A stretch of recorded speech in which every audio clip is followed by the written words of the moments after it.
உள்ளவர் நம் தேவன் பரிசுத்தர், நம் தேவன் நீதிபரர். நமக்காக ஜீவன் தந்த இயேசு அவரே, நமக்காக ஜீவன் தந்த இயேசு அவரே. நம் தேவன் அன்புள்ளவர், நன்மை ஏதும் ஒன்றும் நம்மில் இல்லையே என்ற போதும் நம்மை நேசித்தாரே. நன்மை ஏதும் ஒன்றும் நம்மில் இல்லையே என்ற போதும் நம்மை நேசித்தாரே. அவர் அன்பின் மகிழ்வே, அவரின் பாதம் பணிவோம். அவர் அன்பின் மகிழ்வோம், அவரின் பாதம் பணிவோம், அவரின் பாதம் பணிவோம். நம் தேவன் அன்புள்ளவர், நம் தேவன் பரிசுத்தர், நம் தேவன் நீதிபரர். நமக்காக ஜீவன் தந்த இயேசு அவரே, நமக்காக ஜீவன் தந்த இயேசு அவரே. வானத்தையும் பூமியையும் அதில் உள்ள சகலத்தையும் உண்டாக்கி அநாதி காலமாய் நித்தியம் நித்தியமாய் முடிவில்லா காலம் ஆளுகை செய்து கொண்டிருக்கிற ராஜாதி ராஜாவும் தேவாதி தேவனுமாகிய இயேசு கிறிஸ்துவின் அற்புதமான நாமத்திலே உங்களை வாழ்த்துகிறோம். ஆம், என் அன்புக்குரியவர்களே, நாம் இப்பொழுது கேட்டது போல நம் தேவன், நம்மை உண்டாக்கிய கடவுள் மிகவும் அன்புள்ளவர். அவர் அன்புள்ளவர், அவர் பரிசுத்தர், அவர் நீதிபரர். அவர் தமது பேர் அன்பினாலே நம் ஒவ்வொருவரையும் ஒவ்வொரு நாளும் நேசித்துக் கொண்டிருக்கிறார். அவருடைய அன்பினால் தான் நாம் வாழ்ந்து கொண்டிருக்கிறோம். மனிதர்களைப் போல கடவுள் இல்லை. இதோ சூழ்நிலைக்கேற்ற விதமாய், சூழ்நிலைகளுக்கு ஏற்ற விதமாய் நம்முடைய மனது மாறும், நம்முடைய வாழ்க்கை மாறும், நாம் மாறிப்போவோம். ஆனால் கடவுள் அப்படியல்ல. நாம் எந்த நிலையில் இருந்தாலும் கடவுள் நம்மை நேசிக்கிறார். நம் ஆண்டவர் இயேசு கிறிஸ்து நம்மை நேசிக்கிறார். ஆகவேதான் அவர் இந்த பூமிக்கு, அவர் கடவுளாய் இருந்தும் மனித உரு எடுத்து அவர் இந்த பூமிக்கு வந்தார். இயேசு கிறிஸ்து இந்த பூமியிலே வந்து வாழும் பொழுது அவர் பரிசுத்தமாய் வாழ்வது எப்படி என்று சொல்லி நமக்கு அவருடைய வாழ்க்கையை கொண்டே நமக்கு முன்மாதிரியாக காட்டியிருக்கிறார். இயேசு கிறிஸ்துவை நோக்கி பார்க்கும் பொழுது அவர் பரிசுத்தமாய் வாழ்ந்தார், அன்பு நிறைந்தவராய் வாழ்ந்தார். அதே சமயத்திலே அவர் வல்லமை உள்ளவராய் வாழ்ந்தார். அவர் தம்மையே நமக்காக பலியாக ஒப்பு கொடுத்தார். ஆண்டவர் இயேசு கிறிஸ்து நம் ஒவ்வொருவரையும் அதிகமாய் நேசிக்கிறார். ஒரு நிபந்தனையும் இல்லாமல் நேசிக்கிறார். நாம் யாராக இருந்தாலும் இயேசு கிறிஸ்து நம்மை நேசிக்கிறார். நம்முடைய நிலைமையை பார்த்து மனிதர்கள் ஒருவேளை நம்மை வெறுத்து விடுவார்கள். நாம் நல்ல நிலையிலே இருக்கும் பொழுது, வசதியாய் இருக்கும் பொழுது, உயர்ந்த நிலையில் இருக்கும் பொழுது மனிதர்கள் ஒருவேளை நம்மை நேசிப்பார்கள். நாம் தாழ்ந்து போனால் மனிதர்கள் நம்மை வெறுத்து விடுவார்கள், உறவுகள் நம்மை வெறுத்து விடும். ஆனால் கடவுள் அப்படிப்பட்டவர் அல்ல. இயேசு கிறிஸ்து ஒவ்வொரு நாளும் அவர் நன்மை செய்கிறவராய் சென்று கொண்டிருந்தார். ஏழை எளியவர்களை பார்த்து அவர் மனது உருகினார், அவர்கள் மீது இரக்கம் வைத்தார். ஆண்டவர் நோயாளிகளை பார்த்த பொழுது இதோ மருத்துவரால் கைவிடப்பட்ட நோயாளிகளை கூட ஆண்டவர் சுகப்படுத்தினார். இன்றும் அவர் அதிசயங்களை செய்கிறவராய் இருக்கிறார். நம்முடைய வாழ்க்கையில இயேசு இல்லாமல் நாம் வாழவே கூடாது. இயேசு இல்லாமல் ஒரு வாழ்க்கை நமக்கு இந்த பூமியிலே அது ஒரு ஏமாற்றத்தை தரக்கூடிய ஒரு வாழ்க்கை. இயேசுவை நம்முடைய சொந்த ஆண்டவராக, இரட்சகராக நாம் இதயத்தில் ஏற்றுக்கொள்வோமானால், அவர் நம்முடைய வாழ்க்கையிலே வந்துவிட்டால் நம்முடைய வாழ்க்கையிலே நாம் பிறருக்கு நன்மை செய்கிறவர்களாக இருப்போம், பிறரிடத்திலே அன்பு கூறுகிறவர்களாக இருப்போம். இந்த காலங்களிலே நாம் பார்க்கிறோம், இதோ பெற்றவர்கள் கூட தங்களுடைய பிள்ளைகளை வெறுத்து விடுவதை பார்க்கிறோம். பிள்ளைகள் தங்களுடைய பெற்றோரை மதிக்காத நிலையை பார்க்கிறோம். மனிதர்களிடத்திலே அன்பு இல்லை. ஆண்டவர் இறுதி காலத்தை குறித்து சொல்லியிருக்கிறார்.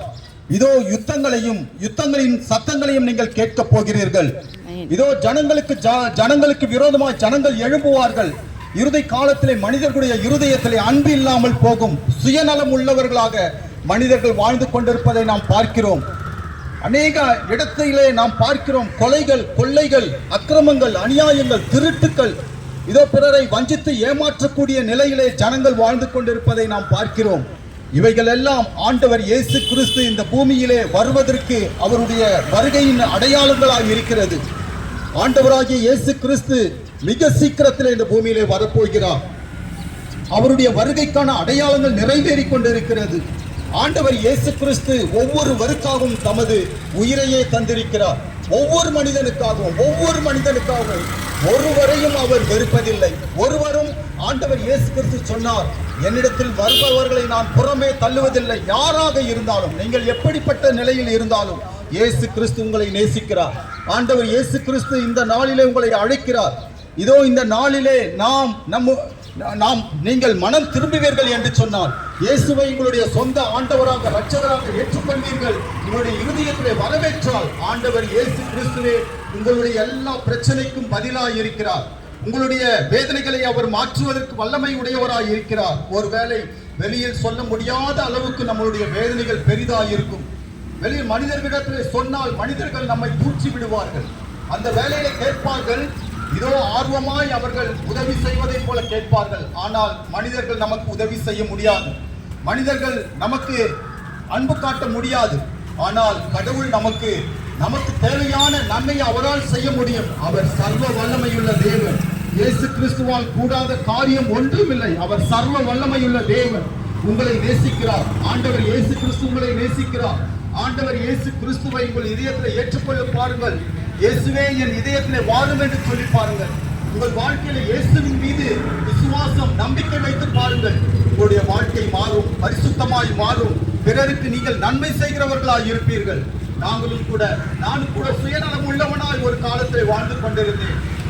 சுயநலம் உள்ளவனாக, மிகவும் கெட்டவனாக, ஒருவருக்கும் பிரயோஜனமாய் இல்லாமல் வாழ்ந்து கொண்டிருந்தேன். ஆனால் இயேசு கிறிஸ்து என் வாழ்க்கையில வந்தார். நான் உண்மையான கடவுள் யார் என்பதை தேடினேன். அந்த உண்மையான கடவுள் வானத்தையும் பூமியும் உண்டாக்கிய தேவன் யார் என்று தேடினேன். அந்த உண்மையான ஜோதிமயமான தெய்வம் யார் என்று தேடினேன். அப்பொழுதுதான் ஆண்டவர் இயேசு கிறிஸ்து எனக்கு வெளிப்பட்டார். மரண தருவாயில் இருக்கும் பொழுது, மரண விளிம்பிலே, வாழ்க்கையினுடைய விளிம்பிலே சென்று விட்டேன். வாழ்க்கை இதோடு போதும், நான் முடித்துக் கொள்ளலாம், தற்கொலை செய்து கொள்ளலாம் என்று இருக்கும் பொழுதுதான் இயேசு கிறிஸ்து எனக்கு வெளிப்பட்டார். நீ வாழ வேண்டும் என்று சொன்னார். மனம் திரும்பி வாழ வேண்டும் என்று சொல்லி ஆண்டவர் இயேசு கிறிஸ்து அழைத்தார். அன்றைய நாளிலிருந்து என்னுடைய வாழ்க்கையிலே மாற்றம் வந்தது.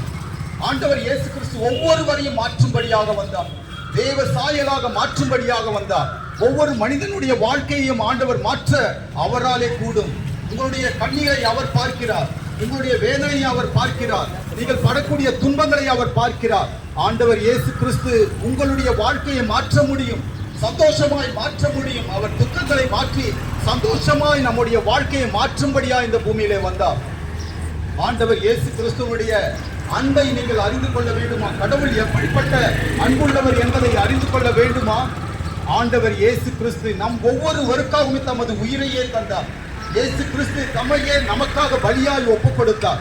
பாவமே அறியாதவர் அவர், மகா பரிசுத்தர். பாவமே அறியாதவர் அவர். பரிசுத்தமாய் வாழ்ந்தது மாத்திரமல்ல, நம்மை பரிசுத்தமாய் வாழ அவர் அழைக்கிறார். நமக்காக அவர் தமது ஜீவனையே கொடுத்திருக்கிறார். இயேசு கிறிஸ்து தன்னையே ஒப்புக் கொடுத்தார். இதோ ஆண்டவர் இயேசு கிறிஸ்து தன்னை ஒப்புக் கொடுத்தார். அவர் சிலுவையில அறையப்பட்டு மரிக்கும்படியாக, தம்முடைய ரத்தத்தை சிந்தி மரிக்கும்படியாக தன்னையே ஒப்புக் கொடுத்தார். அவருடைய கரங்களிலும் கால்களிலும் ஆணிகளால் தொலைக்கப்பட்டது. அவருடைய உடலெல்லாம் சாட்டை அடியால் அடிக்கப்பட்டு ரத்தத்தை அவர் சிந்தினார். முள்மூடி சூட்டப்பட்டார். இவைகளெல்லாம் இந்த நாட்டிலே ஒவ்வொருவரும், இந்த உலகில் வாழ்கிற ஒவ்வொரு மனிதனும் அறிந்து கொள்ள வேண்டும். ஏன் என்று சொன்னால், இயேசுவே நம்முடைய ஜீவனின் அதிபதியானவர். அவரே நம்மை உண்டாக்கிய தேவன். அவரே நமக்காக உயிரை தந்த தெய்வம். அவர் ரத்தம் சிந்தி, அவருடைய எல்லா ரத்தத்தையும் சிந்தி அவர் மரித்தார். நமக்காக அவர் ஏன் மரிக்க வேண்டும் என்று சொன்னால், இதோ நமக்கு மரணம் ஒன்று இருக்கிறது. மரணத்திற்கு பிறகு இந்த வாழ்க்கைக்கு ஏற்ற நியாய தீர்ப்பு இருக்கிறது. அந்த நியாய தீர்ப்புக்கு நாம் தப்பிக்க வேண்டும் என்று சொன்னால், ஒருவேளை மனிதர்கள் நினைத்துக் கொண்டிருக்கலாம், தவறு செய்கிறவர்கள் என்னை கேட்பது யாரும் இல்லை, என்னுடைய தவறை யார் பார்க்கிறார்கள்? இதோ நான் மறைவிலே செய்கிறேன், என்னுடைய தவறை பார்ப்பவர் ஒருவரும் இல்லை என்று எண்ணிக்கொண்டிருக்கலாம். மனிதர்களிடமிருந்து, மனித சட்டங்களிலிருந்து நாம் தப்பித்துக் கொள்ளலாம். ஆனால் கடவுள் இருக்கிறார். கடவுள் நம்முடைய நினைவுகளை அறிந்திருக்கிறார், நம்முடைய பேச்சை கேட்கிறார், நம்முடைய செயல்களை பார்க்கிறார். அவர் மனம் திரும்பும்படியாக நம்மை அழைக்கிறார், நல் வாழ்வு தரும்படியாக நம்மை அழைக்கிறார். ஆண்டவர் இயேசு கிறிஸ்து அதற்காகவே இதோ நம்முடைய பாவத்தினுடைய சகல தண்டனைகளையும் அவர் மீது அவர் ஏற்றுக்கொண்டார். அவருடைய மாசற்ற உடலில் நம்முடைய பாவங்களை அவர் பரிகரித்தார். ரத்தம் சிந்துதல் இல்லாமல் பாவம் மன்னிப்பு இல்லை என்று வேதம் கூறுகிறது. அவர் தாமே ரத்தத்தை சிந்தினார், நம்முடைய மாசற்ற ரத்தத்தை சிந்தினார். ஒரே ஒரு துளி, ஒரு சொட்டு ரத்தம் கூட இல்லாதபடி அவர் சிலுவையிலே நமக்காக தமது ஜீவனை தந்தார். அவர் சிலுவையிலே மரித்தார். யாருக்காக என்று சொன்னால் நம் ஒவ்வொருவருக்காக. ஒருவர் கூட சொல்ல முடியாது எனக்காக இயேசு மரிக்கவில்லை என்று சொல்லி. உலகில் இருக்கிற எல்லா மனிதருக்காகவும், எல்லா நாட்டினருக்காகவும், எல்லா ஜனங்களுக்காகவும் கடவுள் இயேசு கிறிஸ்து தமது ஜீவனை தந்திருக்கிறார். அவர் நமக்காக அவருடைய ஜீவனை கொடுத்திருக்கிறார் என்று நாம் கேள்விப்படும் பொழுதே அவருடைய அன்பை பற்றி நாம் அறிந்து கொள்ள முடியும். அளவில்லாமல் நம்மை நேசிக்கிறார், எந்த ஒரு நிபந்தனையும் இல்லாமல் நேசிக்கிறார். நாம் என்ன நிலையில் இருந்தாலும் அவர் நேசிக்கிறார். அவர் நமக்காக உயிரை கொடுத்தபடியால் அவரிடத்திலே நாம் போவதற்கு, அவரிடத்திலே அவருடைய பாதத்தை கிட்டி சேர்வதற்கு நாம் இந்த நாளிலே துணிவு கொள்வோம். ஆண்டவர் இயேசு கிறிஸ்து மரித்ததோடு கூட அவர் மறைந்து போன தேவன் அல்ல, உயிரோடு இருக்கிற தேவாதி தேவனை குறித்து நாங்கள் உங்களுக்கு அறிவித்துக் கொண்டிருக்கிறோம். இயேசு கிறிஸ்து மரணத்தை ஜெயித்து 3ஆம் நாளில் உயிரோடு எழுந்தார். அவர் இன்றும் உயிரோடு இருக்கிறார். உங்களுடைய வேதனைகளை பார்க்கிறார், உங்களுடைய கண்ணீரை அவர் காண்கிறார். உங்களுடைய துக்கத்தை அவரால் மாற்ற முடியும், உங்களுடைய வாழ்க்கையை அவரால் மாற்ற முடியும், உங்களுடைய நோயிலிருந்து அவர் சுகத்தை தர முடியும். ஆண்டவர் நம் ஒவ்வொருவருக்கும் நித்திய ஜீவனை கொடுக்கும்படியாக, முடிவில்லா பேரின்பத்தை கொடுக்கும்படியாக பரலோகத்திலிருந்து அவர் இறங்கி வந்தார். வானத்திலிருந்து அவர் இறங்கி வந்தார். பரலோகத்திலிருந்து அவருடைய மகிமையின் சிங்காசனத்தை விட்டு இறங்கி அவருடைய படைப்புகள் நாம் என்பதற்காக நம்மை அவர் புறக்கணித்து விடவில்லை, மறந்து விடவில்லை. கடவுள் நமது நினைவாகவே இருக்கிறார். நம்முடைய தாயை விட, தகப்பனை விட அதிகமாய் நேசிக்கிற கடவுள் இந்த நாளிலே உங்களை அழைக்கிறார். இதுவே மனம் திரும்புவதற்கான நாள், இதுவே அனுக்கிரக காலம், இதுவே ரட்சிப்பின் நாள். இதோ ஆண்டவர் இயேசு கிறிஸ்து உங்களை அழைக்கிறார். உங்களுடைய வாழ்க்கையை ஆண்டவரிடத்தில் ஒப்புக் கொடுத்து பாருங்கள். இயேசுவே எனக்கு உதவி செய்யப்பா என்று சொல்லி பாருங்கள். ஆண்டவர் உங்களுக்கு உதவி செய்வார். ஒருவேளை பயங்கரமான வியாதியால் கஷ்டப்படுகிறீர்களா, கடன் பாரங்களால் கஷ்டப்படுகிறீர்களா, எந்த பெரிய துன்பமாக இருந்தாலும் ஆண்டவரிடத்திலே சொல்லி பாருங்கள். நீங்கள் இருக்கிற இடத்திலே, வீட்டிலே இருந்தாலும், இதோ நீங்கள் எந்த நிலையில், ஒருவேளை நீங்கள் நடந்து கொண்டிருந்தாலும், உட்கார்ந்து கொண்டிருந்தாலும், எந்த நிலையில் இருந்தாலும் இயேசுவே என்று சொல்லி பாருங்கள். உங்கள் உதட்டினால் ஆண்டவர் இயேசுவின் நாமத்தை சொல்லி பாருங்கள். ஆண்டவர் இயேசு கிறிஸ்து அற்புதங்களை செய்கிற தேவன், அதிசயங்களை செய்கிற தேவன். ஆண்டவர் இயேசு கிறிஸ்து பரலோகத்திற்கு எழுந்தள்ளி சென்றார். ஆனால் அவருடைய பிரசன்னம் பூமி முழுவதுமாகவே நிரம்பி இருக்கிறது. ஆண்டவர் இயேசு கிறிஸ்துவுடைய பிரசன்னம் பூமி முழுவதுமாகவே நிரம்பி இருக்கிறது. அவர் எல்லாவற்றையும் காண்கிறார். மனு உருவில், அவர் மனித உருவில் இந்த பூமியிலே வந்து வாழ்ந்ததற்கு காரணம் மனிதனுடைய கஷ்டத்தை பார்க்கிலும் அதிகமான கஷ்டத்தை அவர் அனுபவித்தார். அதிகமான பாடுகளை, வேதனைகளை அவர் அனுபவித்தார். அவர் தாமே நம் பாடுகளை ஏற்றுக்கொண்டு நம்முடைய துக்கங்களை சுமந்தார். நமக்காக அவர் காயப்பட்டார். நம் இறுதி நிமித்தம் அவர் காயப்பட்டு, நம் அக்கிரமங்கள் நிமித்தம் அவர் நொறுக்கப்பட்டார். இதோ நம் மீது ஒரு பயங்கரமான ஒரு தண்டனை இருக்கிறது. என்னவென்று சொன்னால் மரணம். இந்த பூமியிலிருந்து நாம் மரித்து விட்டோம் என்று சொன்னால், நாம் மனிதர்கள் ஒரே ஒரு முறை தான் இந்த பூமியில பிறக்கிறோம், ஒரு முறை இறக்கிறோம். அதன் பிறகு நமக்கு நியாய தீர்ப்பு நியமிக்கப்பட்டிருக்கிறது. நியாய தீர்ப்பு கடவுளுக்கு முன்பாக நாம் நிற்க வேண்டும். ஒவ்வொரு அநீத செயல்களுக்காகவும் குற்றங்களுக்காகவும் நாம் நியாயம் தீர்க்கப்படுவோம். இதோ மனிதர்களுக்கு ஆண்டவர் இயேசு கிறிஸ்துவை தங்களுடைய சொந்த ஆண்டவராக, இரட்சகராக ஏற்றுக்கொண்டு மனம் திரும்பி பரிசுத்த வாழ்க்கை வாழ்கிறவர்களுக்கு அவர் முடிவில்லா பேரின்பத்தை கொடுக்க அவர் இருக்கிறார். கடவுள் இருக்கிறார். நிச்சயமாகவே கடவுள் வாழ்கிறார். நம்மை அறிந்தவராய் இருக்கிறார். அதே சமயத்தில் பூமியிலே நாம் மனம் திரும்பாமல் போனால், அதையும் நாம் நினைக்க வேண்டும். நாம் மனம் திரும்பாமல் போனால், இயேசுவை புறக்கணித்தார், நமக்கு நித்திய ஜீவன் இல்லை. நம்முடைய பாவத்திற்காக நாம் தண்டிக்கப்படுவோம். முடிவில்லா காலம் கடவுளை காண முடியாத ஒரு நிலைக்கு நாம் தள்ளப்படுவோம். இந்த நாளிலே ஆண்டவர் இயேசுவை நீங்கள் நோக்கி பாருங்கள். இயேசுவை என்று சொல்லி பாருங்கள். ஆண்டவர் உங்கள் வாழ்க்கையை மாற்றுவார். உங்கள் துக்கத்தை ஆண்டவர் சந்தோஷமாய் மாற்றுவார். உங்களுடைய கவலை கண்ணீர்கள் எல்லாவற்றையும் ஆண்டவர் இயேசுவின் பாதத்திலே ஒப்பு கொடுத்து விடுங்கள். ஆண்டவர் நம் மீது மிகுந்த அக்கறை உள்ளவராய் இருக்கிறார், மிகுந்த கரிசனை உள்ளவராய் இருக்கிறார். வேதம் கூறுகிறது, பெற்ற தாய்க்கு அன்பு வற்றி போகுமோ, பால் குடிக்கும் குழந்தை அவள் மறப்பதுண்டோ, அப்படியே பெற்ற தாய் தன் பிள்ளையை மறந்து விட்டாலும் நான் உன்னை ஒருபோதும் மறப்பதில்லை, இதோ என் உள்ளங்கையில் உன்னை வரைந்து வைத்திருக்கிறேன் என்று ஆண்டவர் இயேசு கிறிஸ்து கூறுவதாக பைபிள் கூறுகிறது. ஆம், என் அன்புக்குரியவர்களே, இந்த நாளிலே ஆண்டவர் இயேசுவிடத்திலே நம்முடைய கவலைகளை, நம்முடைய பாரங்களை, நம்முடைய கஷ்டங்களை எல்லாவற்றையும் ஒப்புக் கொடுப்போம். ஆண்டவர் அதை மாற்றுவார், உங்களை மாற்றி வாழ வைப்பார்.